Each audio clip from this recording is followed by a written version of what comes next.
Dưới thì nhìn có ngồi.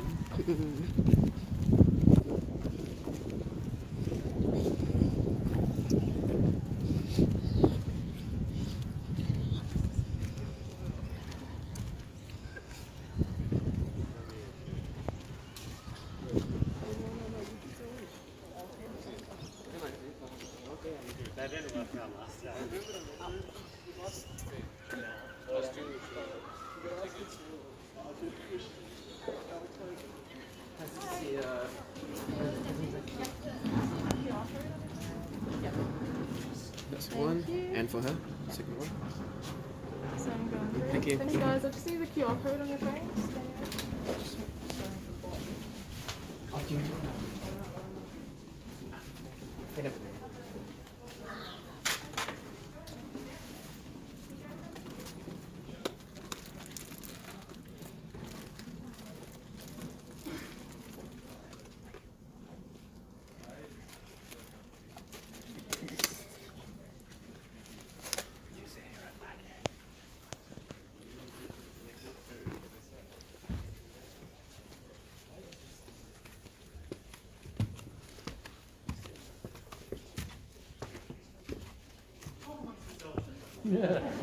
Tắt điện thoại nha, tắt con chuông á, đừng nói chuông, đang nói chuyện nghe.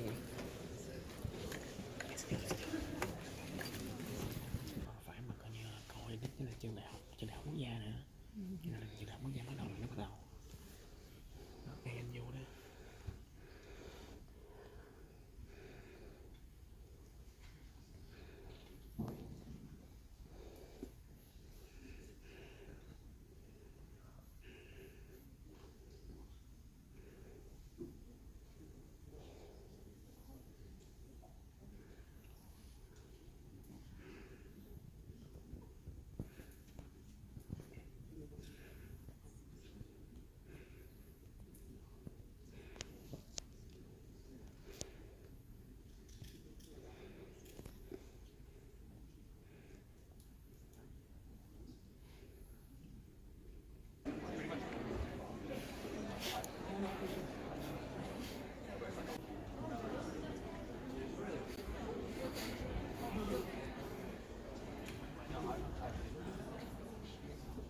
Good evening.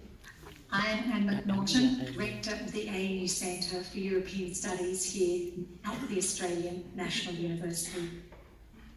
I begin by acknowledging all First Nations peoples on whose lands and over whose airways we are meeting this evening. I acknowledge the Ngunnawal and Ngambri people and pay my respects to all First Nations peoples joining us tonight. Distinguished guests, friends and colleagues here and across Australia, welcome. We are live from Llewellyn Hall here at the Australian National University in Canberra, talking to audiences across the nation. It is wonderful that we are joined by so many university students across 20 Australian universities online. I also welcome the students who are joining us in-house tonight from the ANU and also from our local partner universities here in Canberra. We are absolutely honoured to hear this evening from His Excellency Volodymyr Zelenskyy, President of Ukraine, who will join us shortly. It is now my great pleasure to introduce the Honourable Julie Bishop, Chancellor of the Australian National University and former Foreign Minister of Australia. Chancellor, the floor is yours. Thank you, and I too acknowledge and celebrate the First Nations people on whose traditional lands we meet, the Ngunnawal Ngambri people, and pay respects to elders past and present. On behalf of the Australian National University and together with our Vice-Chancellor, Professor Brian Schmidt, I welcome you here to Llewellyn Hall, a capacity audience, and of course to those joining us online, particularly the students from 21 universities across Australia. I acknowledge the presence of the Honourable Tim Watts, the Assistant Minister for Foreign Affairs, Senator Simon Birmingham, the Leader of the Opposition in the Senate, and Senator David Van, and other distinguished guests and members of our diplomatic corps, and particularly His Excellency, the Ambassador of Ukraine, Vasyl Murashnichenko. Russia's invasion of the sovereign and independent state of Ukraine on the 24th of February this year was an affront to humanity and to freedom. Many people have lost their lives. Many more have been injured. Communities are suffering. Cities and towns have been ravaged, and the destruction continues. While Russia's invasion evoked dark and grisly memories of previous conflicts when sovereign boundaries were redrawn through the use of military force, this is also a direct challenge to the international rules-based order that has evolved since the Second World War, that network of treaties and conventions and norms underpinned by international law designed to prevent nations imposing their will on other nations through coercion and military might. Russia is a permanent member of the United Nations Security Council and thus has a particular responsibility to uphold international peace and security. Yet its actions have betrayed the trust of every nation around the world. Of course, this invasion commenced 8 years ago when Russia backed separatists, so-called, in eastern Ukraine and deployed advanced weapons systems across its border. We in Australia know that because on the 17th of July 2014, a Russian surface-to-air Buk missile brought down Malaysian Airlines MH17, a civilian aircraft, over eastern Ukraine, killing all 298 passengers and crew, including 38 Australians. Families in Australia, the Netherlands, Malaysia, and other countries around the world continue to grieve, and yet Russia still has not accepted responsibility as the perpetrator of this atrocity. Ukraine's leader has stood firm in the face of Russian aggression, rallying his people through his presence and his words, supporting his military as they inflict significant losses on the invading forces. His energy, his determination, his advocacy for freedom against tyranny has inspired people around the world. And it is our great honour that he has agreed to participate in this event this evening. Please join with me in welcoming the President of Ukraine, His Excellency Vladimir Zelenskyy.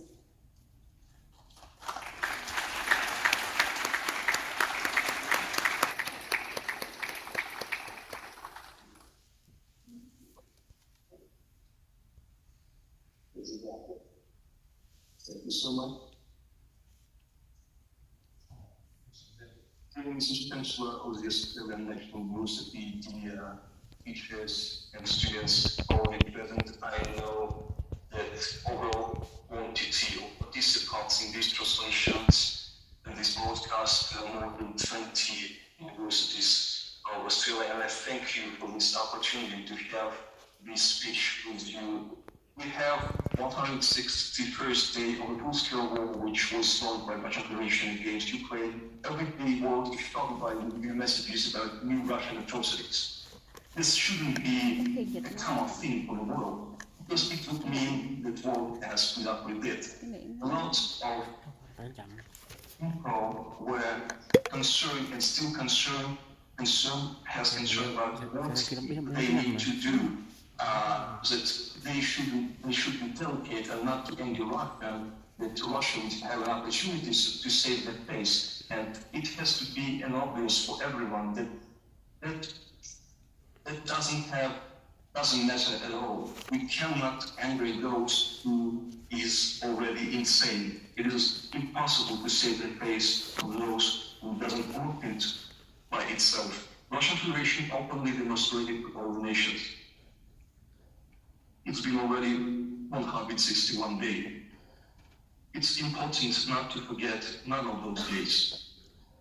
World constantly speaks about the Russian action only in the context of their later, let's just say, topical atrocity, but now world needs to put it all together and recognize and realize the one who wants to save its face doesn't wipe the peaceful villages and city out of the face of the earth, doesn't launch them from the multi-launch rocket system every day and every night, doesn't hit the house out, doesn't hit with cruise missiles, doesn't hit the living quarters with fast ammunition and phosphorus bombs, doesn't launch the rockets to the Kramatorsk railway station, for example, where the hundreds of people were waiting for evacuation, doesn't launch rockets to the Vinnytsia city center, where hundreds of people were just walking, doesn't launch rocket in more Kremenchuk, where hundreds of people were just buying food or things. Doesn't drop bombs on the birthhouses and hospitals, on the kindergarten schools, universities, on museum theaters and temples.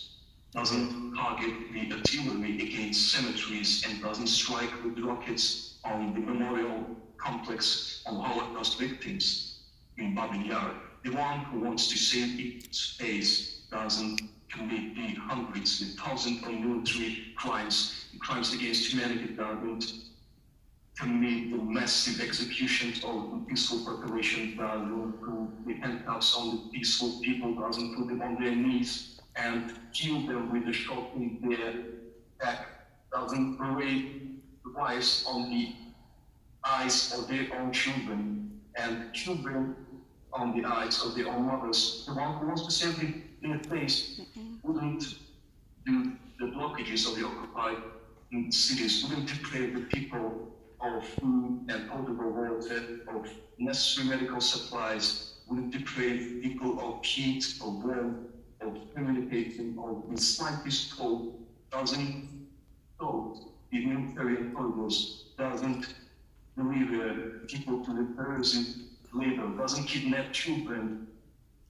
separating families, doesn't leave the decades of collective graves. Those who want to save his face doesn't hygienic nuclear stations, doesn't hit the energy blocks with tanks, doesn't threaten to do the nuclear war, the energy crisis, doesn't block the ports and keeps with wheat, creating the threat of a massive famine on the planet.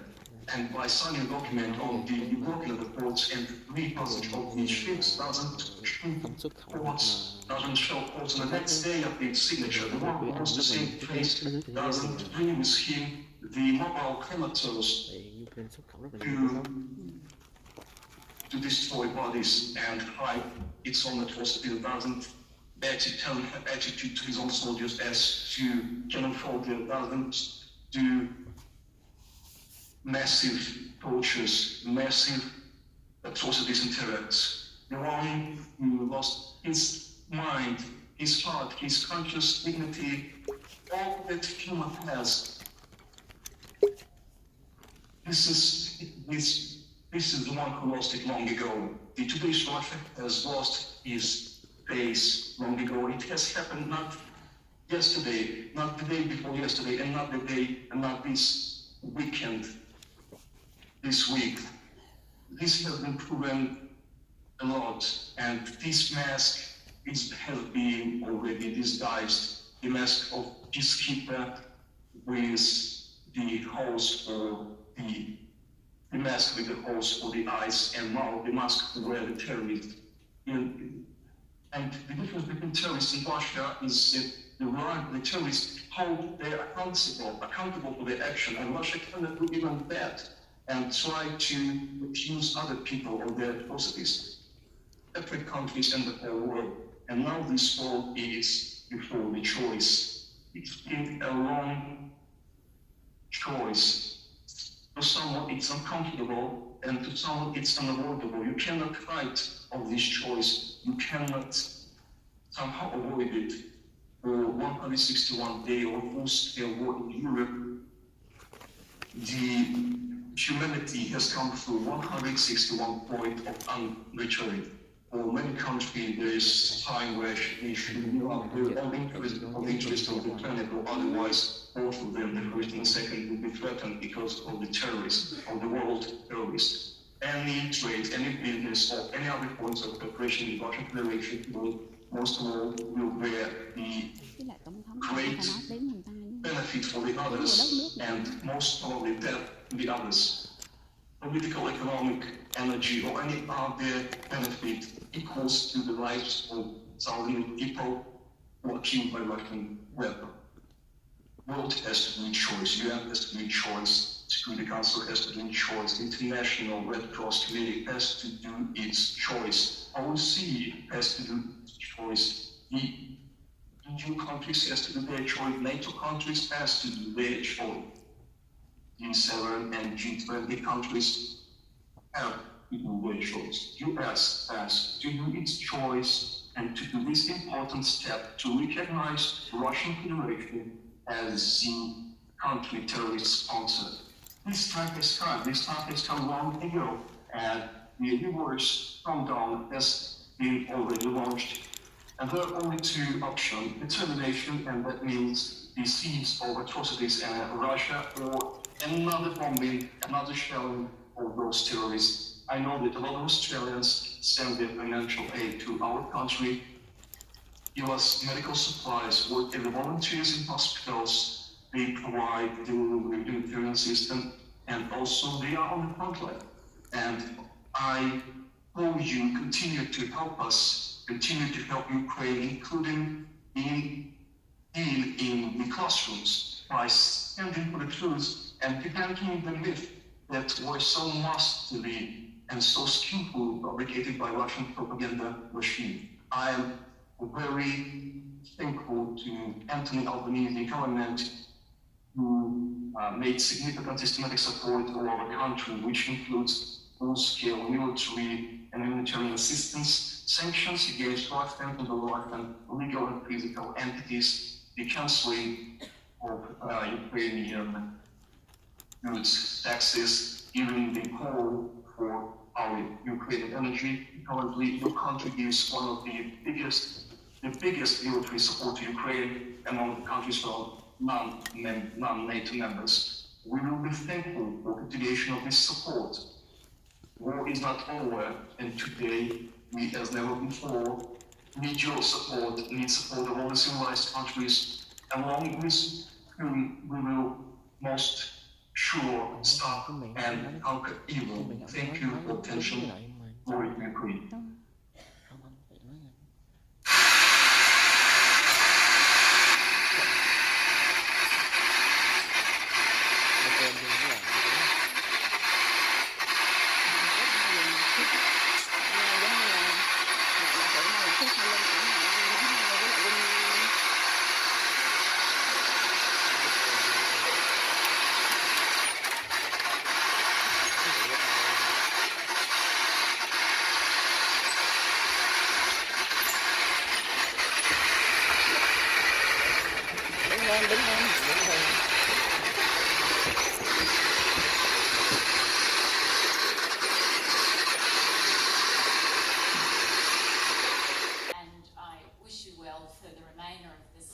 President Zelenskyy, I hope you can tell by that standing ovation that the people of Australia recognise the sacrifice that is being made by the people of Ukraine.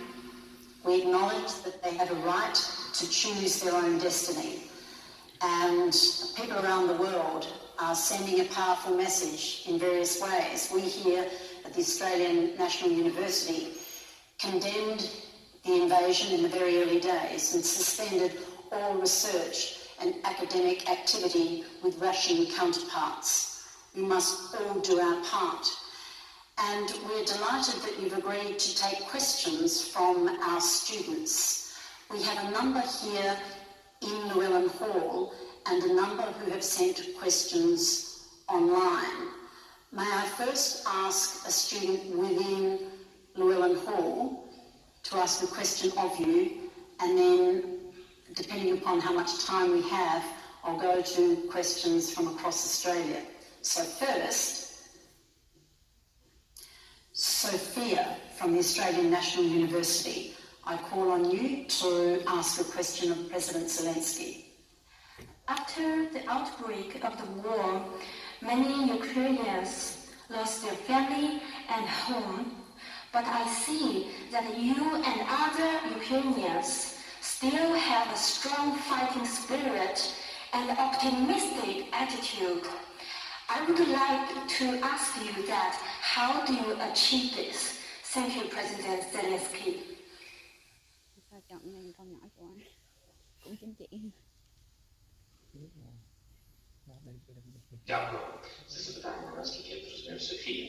Thank you for this question, Sophia, as soon as I heard. I'm inspired by people. I'm inspired by our nation, strong, resilient, honest nation, the people who fight for its life, for their families, for everything we have, for our Ukraine. This belongs to the Ukrainian nation and nobody else. And that's why I'm proud of it. And I'm proud that I'm one of the citizens of those people. The resilience of our nation depends not only on leaders of the country. Everyone in our country is a leader. That's the situation we have. Someone wouldn't feel this resilience, someone couldn't feel Ukraine as his own life, that wouldn't happen. We haven't finished this war yet, but I'm sure that thanks to resilience of our country, to our military, to our doctors and everyone, I'm sure we will win this war. Thank you, Sophia. We have a question from Liam, also from the Australian National University here in Llewellyn Hall. Liam.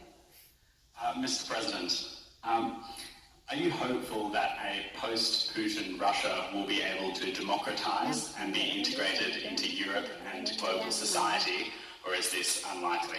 Thank you.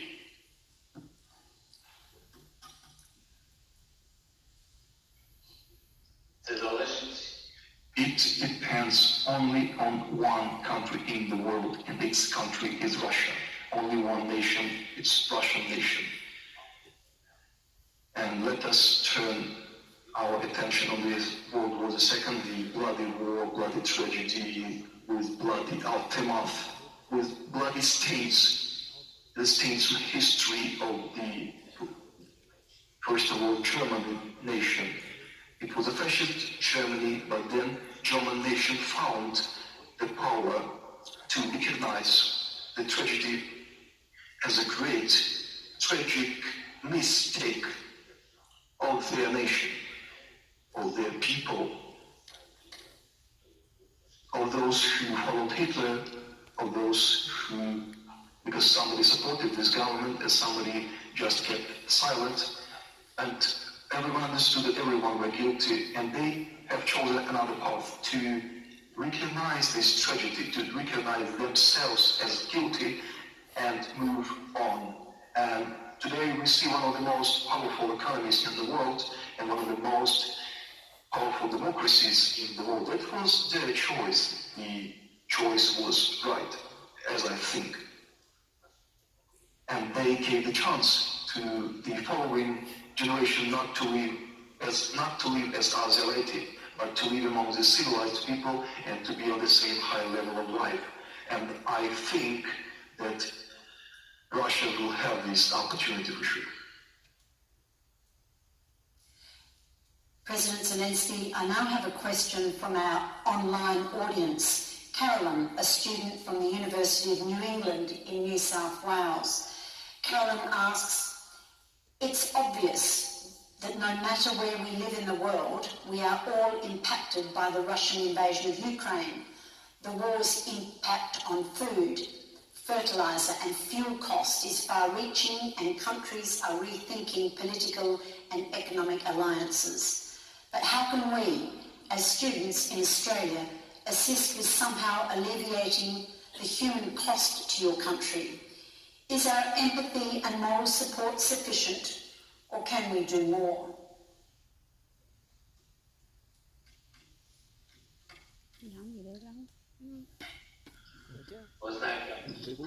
You know, you can stand aside, because the one who stands aside, not depending on where, which corner in the world, that one helps Russia, because they're powerful, they have more people, more equipment, they have nuclear weapons, and it's this struggle of trinocracy against democracy. So you can stand aside if you protect common principles with Ukraine. I'm sure that in the world, the majority of people, the majority of countries protect the same shared values that we protect today on the battlefield with the cost of our life.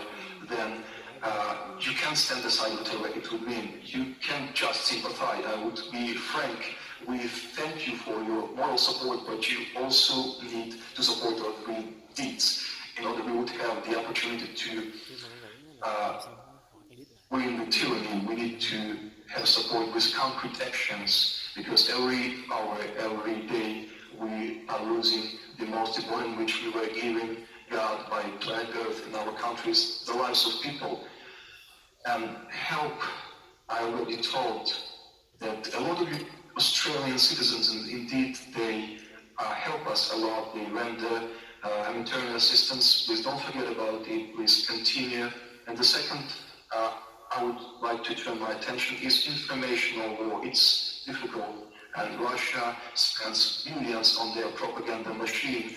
Instead of raising social standards, they spend it all on informational weapons, and they fight with the world. We all know everything about Russia.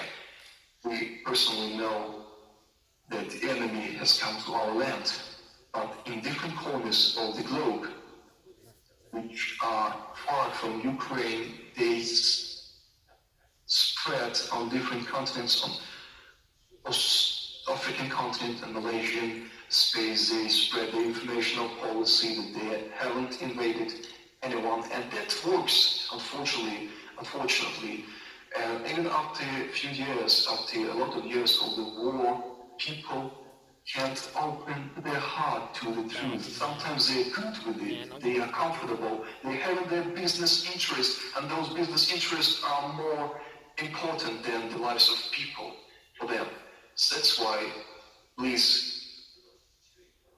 share this information with everyone, with other continents that I mentioned, and students and youth. By using the social networks, you have an opportunity to show the truth about Ukraine. That will help us indeed. Your Excellency, I have another question from the online audience. Tom from Swinburne University in Melbourne. He asks, how do you view China's attitude and behaviour towards this war, where it somehow provided support to Russia despite its claim to be neutral? Do you think it is possible for Ukraine to enlist the support of China? And then Tong sends his best wishes to all the Ukrainian people.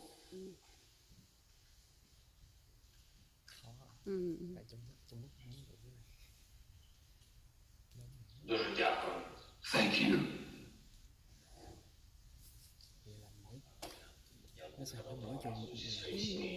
I was in China with my family. It's a beautiful city, and I wish you peace in Melbourne and health and everything the best. As for the China, you know, as a president, indeed I do everything every day that Russia wouldn't be able to unite anyone around itself, and pray the Lord that I'm not alone. We all work on it with great dedication to deliver the truth, to deliver the information. And we see that Russia are losing its allies, its economic allies. It's not very full scale, but still it loses it. And I would like China to join the unified world position as for tyranny of Russia against Ukraine. In whatever way it would happen. As for now, China is balancing and indeed has neutrality, and I will be honest, this neutrality is better than China would join Russia, and I believe that society of Russia, the nation of China, the nation, the people of China will do the prudent choice. It's important that for us that China wouldn't help Russia. We have some occasions as for sanctions, some nations help Russian Federation a little. They do not feel on themselves which influence this war has made on the whole world.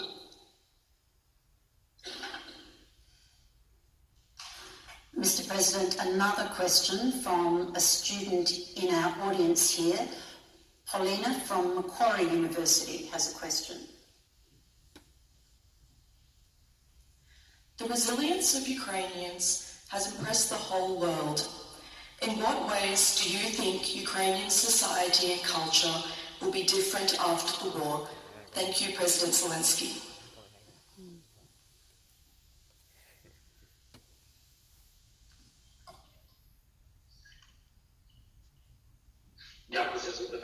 Thank you for the question.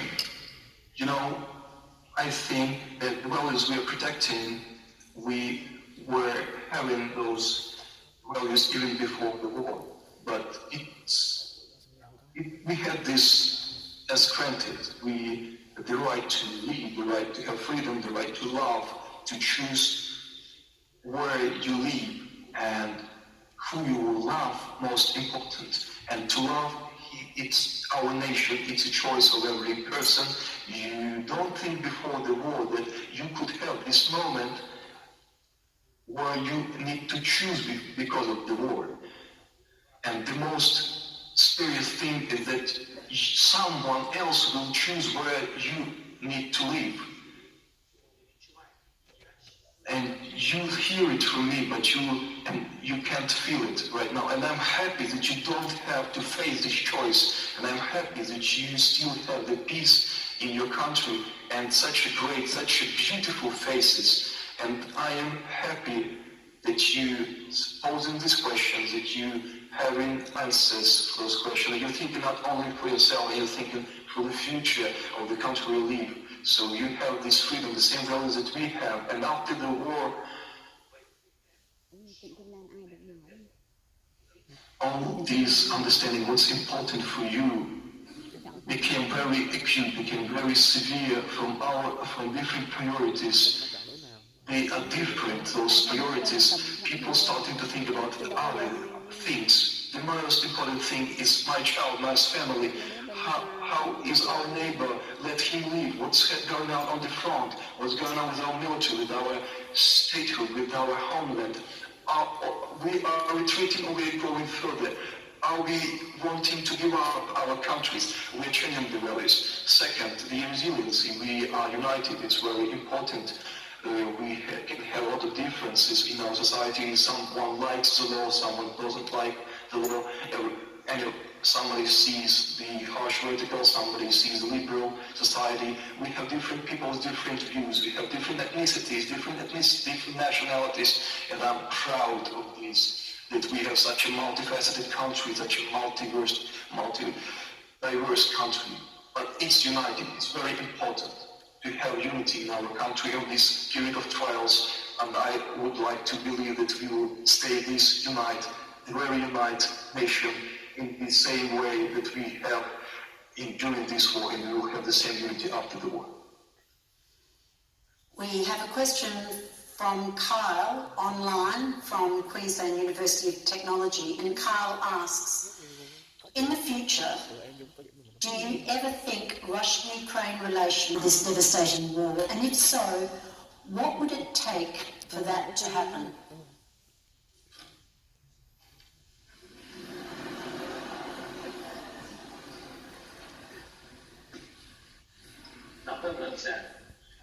Most probably, this is the most hard question, the hardest question. Because I will tell you, Frank, nobody wants anything to have in common with people who did all those things with our people. And I tell you wholeheartedly, is it possible or not in the future? It will depend only on Russia. And what we need to do for this, I even don't know if we can have this list. I don't know. Every family has lost something, and everyone enshrined inside himself something, and will not forget whom he has given, what he has given, whether it was a child, whether it was a father. Excuse me for I am telling this, the teared hands and feet on the battlefield. Are they able to return it? I'm not sure. That is why they will have to think for us and for the whole world what to do to return at least some possibility of the future common existence with Ukrainians, with other world. That's the question that belongs only to them, only to them. Thank you, Mr. President. I have another question from a student in the hall here, Bridget, from the Australian National University. Bridget, would you stand and ask your question?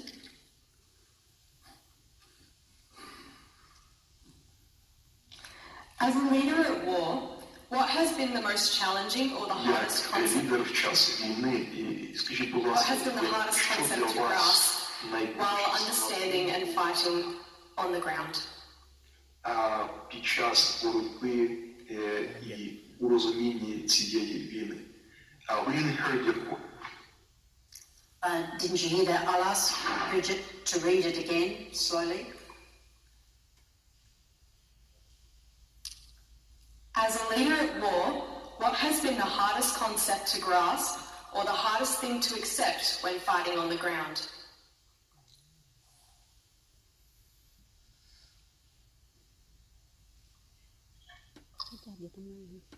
Did you hear that, Mr. President?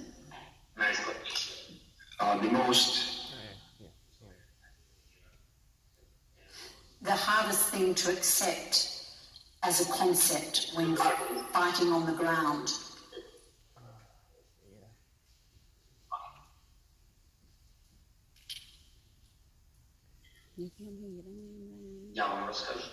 I will tell you.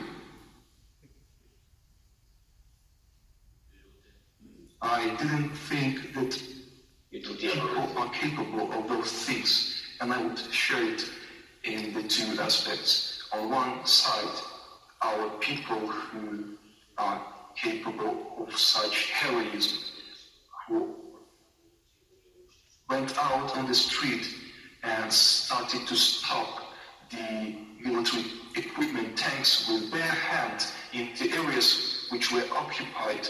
We were asking, we tried to evacuate people, and somebody told, I'm not going out of this, it's my land. And those people, there were a lot of them. And the next part of humanity, another side, the people who came to our land, who simply, I don't want to repeat, I already told that, but those things that they done with the same people that they are, it's a shock for me. I never thought that people are capable of those. We have seen different movies, thrillers, the horror movies, we all watched it, but I never thought that the reality in Ukraine would be even more scary than the scariest movies. Thank you. President, I have a question from Xin Yu a student online from the University of Sydney. She asks, how does the ongoing situation affect Ukraine's economy, and what is the economic rebuild plan for the future?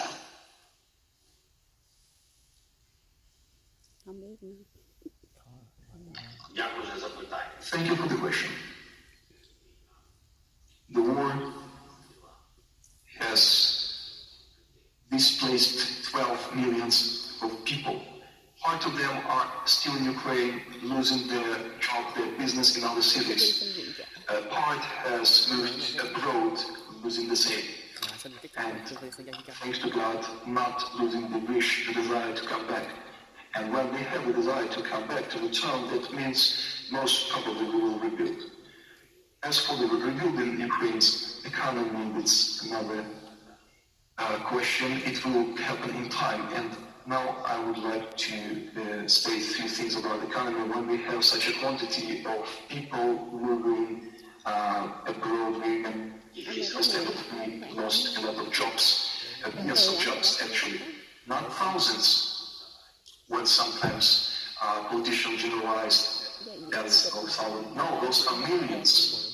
And for the country which has 40 million population, 12 millions displaced, and you understand that it's a disaster. It's a great strike for economy. It's almost killing economy. And now it's in coma, and we have to do, not only Ukraine, but all the world as doctors, do some remedy for our economy, that we will compensate the deficit of $5 billion. This is a deficit we have every month. It's a great sum of money, $5 billion. We're not talking about great construction, about something for a great project. It's just for granting social assistance, basic social needs, those who need this assistance urgently, $5 billion. And these are huge losses. Blocking of ports by Russian Federation, this is a great loss for economy, not only of Ukrainian economy, but the world economy. Of course, for Ukraine, and as a minimum 10 billion tons of grain needs to be returned from our land. And you know that $5 billion deficit monthly will give us an opportunity, will require this wheat urgently for us. It's very important, and Russia is blocking it, and it understands that it will cause the food deficit through blocking of Ukrainian ports. It can cause famine of millions. It can cause chaos in a lot of countries. We understand it. And those countries are calling us. We are constantly in communication with them, and they ask us, they beg us, let's pressure Russia. And just recently, thanks to UN, in partnership with Turkey, we have first ship with the delivery of grain, but it's still nothing. But we hope its tendency that will continue, and the aftermath of this war, it's not only horrifying for Ukraine, but for all the world. Even in the future, in the far future, and the world yet is not feeling it, but it will feel it. And I don't think there is some distance in the world. We have a question from Bailey, who is online from the University of the Sunshine Coast in Queensland. Bailey asks, as a person with a disability, my heart has gone out particularly to Ukrainians with a disability during this war. Has there been any additional international aid for Ukrainians with disability and other minorities needing extra help to survive? And if not, what is the most appropriate way for us, as both individuals and as a nation, to help?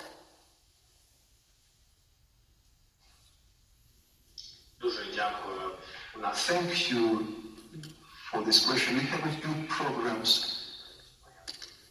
and by the way, my wife is dealing with this direction. She helps with her side, our country and our institutions with these programs. You can have information on those problems, and of course you can help those problems. And for example, United 24 platform, we have a great charity state platform where you can find in the internet which direction you can assist. It's not only about weapons, it's also about medical supplies, it's about such directions that you just mentioned.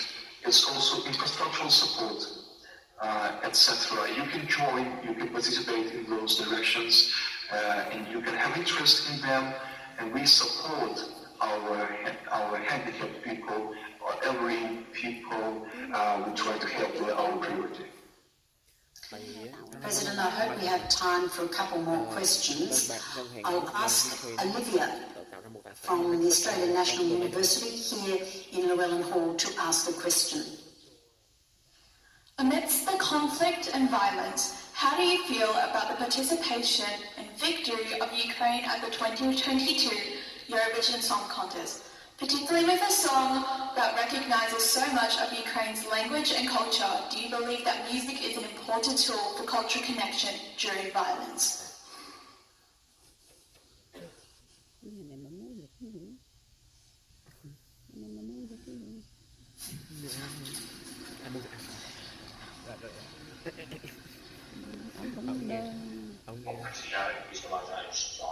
First of all, yes, I do think that the culture, sport, and science have the great significance in times of war.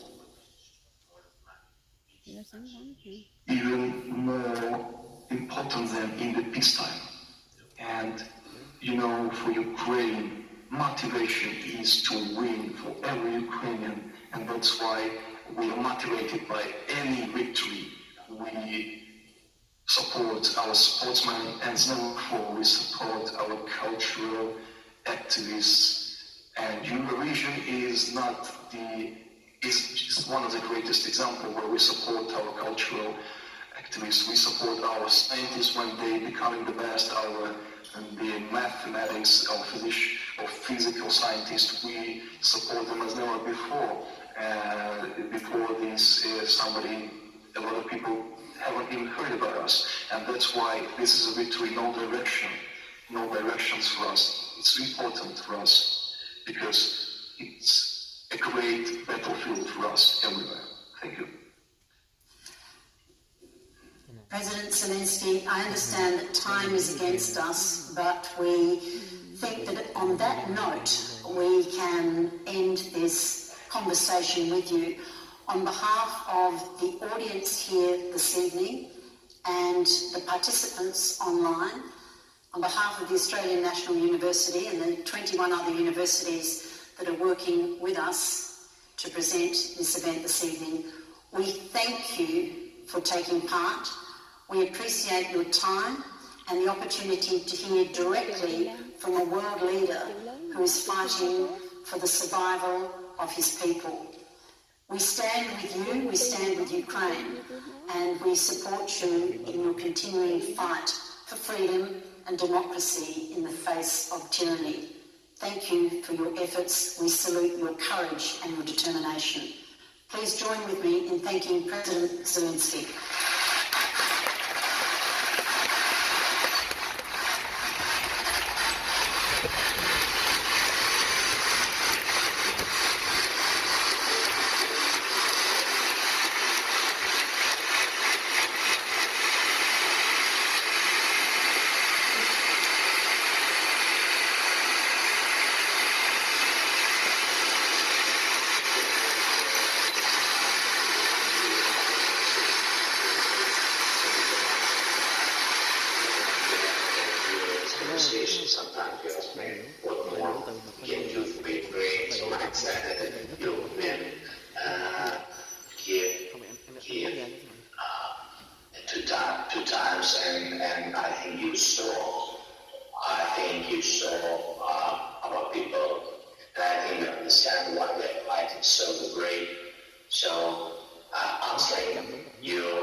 this responsibility. All the best. Good luck. We're all ready together.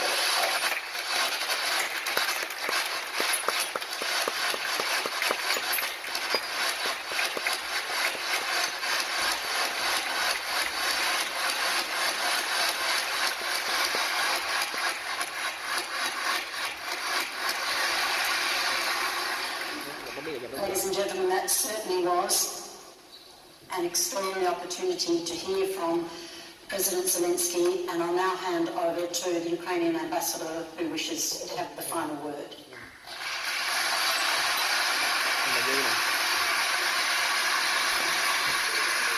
Honourable Bishop, Your Excellencies, dear friends, students, I'm overwhelmed by the support I've seen for President Zelenskyy. Such a big... Yes, everyone, we're obviously working it out on the fly.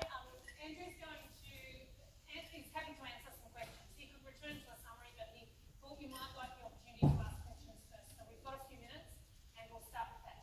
Can I just say, I'd have to follow. Yeah. Yes.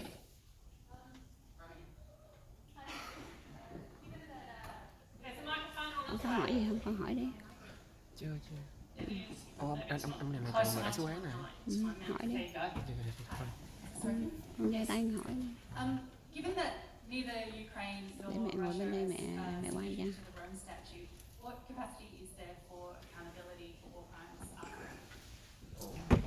Yeah, that's an excellent question to which I do not have a definitive answer. Đó.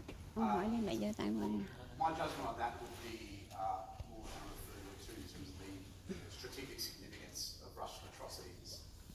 And the reason I want to emphasise that is that was something that was very clearly a point that President Zelenskyy gave a significant degree of emphasis to.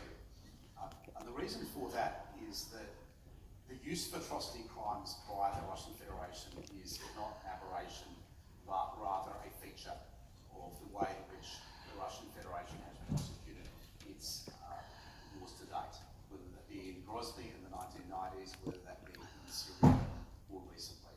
So the question would really be what the purpose of that is. The cruelty is the point. The cruelty that the Russian Federation is undertaking at the moment is designed explicitly to corrode the level of Ukrainian resolve to continue to fight. And to the extent that, as you point out very rightly, to the extent that there are weaknesses and gaps in the international accountability structures that exist, that gives them the strategic bandwidth and the latitude to continue to pursue a strategy of making the war horrible beyond endurance in order to force Ukraine to submit.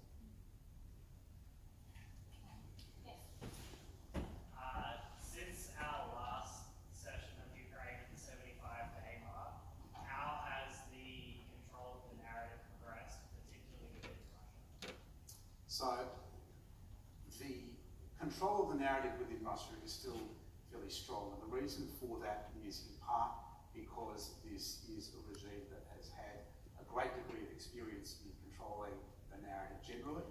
It's also a regime that has quite explicitly sought to limit the degree of popular discontent arising from the mounting casualties of the conflict. And to give you an illustration of this in terms of the brutal cynicism of the Putin regime, a disproportionate number of the considerable casualties that are being generated in the Russian offences are actually coming from ethnic minorities within the Russian Federation. Again, that is not an aberration, but that's rather a feature of Russia's strategy. It is also, and I say this with a great degree of sadness as someone who is a champion, considers myself a champion of the Ukrainian cause, Russia's initial blitzkrieg, its attempt at a coup de main to overthrow the government of Kiev in February, failed. Russia has, however, succeeded in grinding out gains in the east and the south. What is notable is that far from there being a diminution in the objectives that the Russians have articulated, the Foreign Minister Sergei Lavrov recently actually extended the remit of Russia's territorial claims in Ukraine. So instead of simply saying, well, in addition to Crimea, it will also be the Donbass, they're also now talking about Kherson and Zaporizhzhia as being permanent gains as well. The message that we need to be aware of is that in the West, there is naturally a great degree of sympathy for Ukraine. And if you follow Western news media, there is a sense that Ukraine still has the momentum given their extraordinary efforts in the first few months of this conflict. Right now, the war is at a tipping point. The situation on the ground, and keep in mind that there are pending Ukrainian counter-offensives that will proceed in the next few weeks, but the military situation is sufficiently ambiguous on the ground that in Russia they are still being able to portray this at the moment as being Russia on a pathway to victory. Con hỏi để được ngài đại sứ trả lời trực tiếp, mấy khi được trả lời. There's a microphone on the way.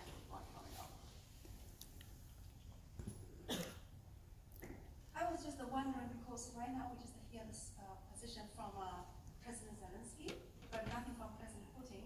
And then just from the perspective of always just listening to the two sides of the people, I was wondering if, especially previously we just put the blame on the Russian aggression, but is there a kind of layer of the NATO aggression as well, especially with the NATO still exist, well then the other competing part disappeared already. And also historically, we just reflect back about history with the First World War dividing all the African, and the Second World War is just dealing with this soft kind of issue.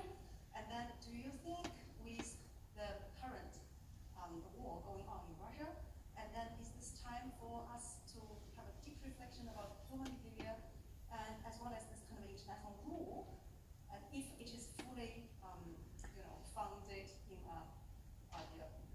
like a just kind of level, and especially right after the Second World War, there were so many still coups, especially in South America as well as Africa, supported by either America, United States of America, or by some European countries. And as can you wind up your question, please? It's okay. very, very long. Okay, so I think you've asked about 6, so I will ask you to stop, the question please. is that do you think right now is the time for us to rethink the establishment of a new world rule or a new world paradigm? Thank you. Thank you. Thank you for that question. The United Nations Charter is explicit in saying that aggression cannot be used except for purposes of self-defense, and it explicitly forbids territorial aggrandizement as a motivation for going to war. In addition to that, Russia was one of the signatories of the 1994 Budapest Memorandum, in which it made an explicit commitment to refrain from any form of territorial aggression against Ukraine specifically. And that was the reason, for example, why Ukraine surrendered its nuclear weapons at that time, which at that time, the Soviet inheritance was one of the largest in the world. In 1997, Russia signed up to the Russia-NATO Accord, essentially accepting the permanent post-Cold War persistence of the North Atlantic Treaty Organisation. To your direct point in terms of how we situate this within broader discussions about international politics, I would make this one very clear point, which is that one needn't be an apologist for Western imperialism to recognise that the attempted territorial extinction of Ukraine is a threat not simply to the Ukrainian state, but also to the most basic understandings of the rules-based global order.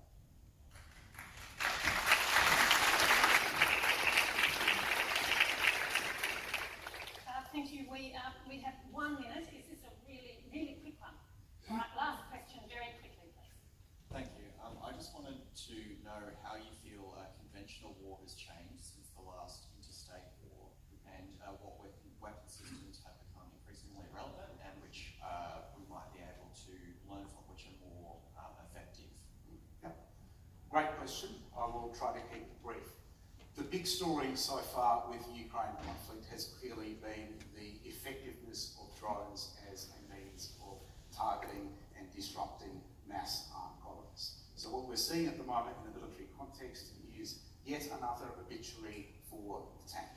And the reason I say yet another obituary for the tank is that tank survivability in modern conflicts is pretty low, but it has been since the Yom Kippur War of the 1970s. The great challenge that the Ukrainian military will face in the coming weeks is that drones have been extremely effective, cheap expedients at disrupting Russian lines of advance. The reality, however, is that the more protracted the conflict becomes, the more an enemy has an opportunity to adapt. The greatest challenge for Ukrainians will be in the immediate term. If tanks, if other armoured vehicles are increasingly vulnerable on the battlefield, then that will likely apply to a Ukrainian counteroffensive in places like Kherson as it will to Russia. And I think that will be one of the great challenges, and it is why it is so imperative that Western governments continue to sustain their commitment to supporting Ukraine, continue to provide them, for example, with the HIMARS long-range artillery that is necessary to make the contest an even one and to eventually, ultimately, help the Ukrainians to prevail. Thank you very much. I'm going to hand over to Professor June McDonald just to close the event. Thank you. Thank you very much, Kath. Thank you, Andrew. It's a great reflection on the depth and expertise that's held across UQ and our academic staff. So can you join me in thanking them?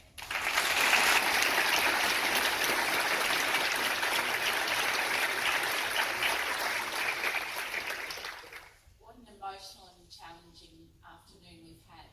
Can I thank the people who've helped organise it, a very short notice, so my colleagues across UQ. And can I thank you, as members of the university community. You should feel very proud of your engagement with these sorts of issues, and I wish you well for the remainder of the semester. Thank you for coming.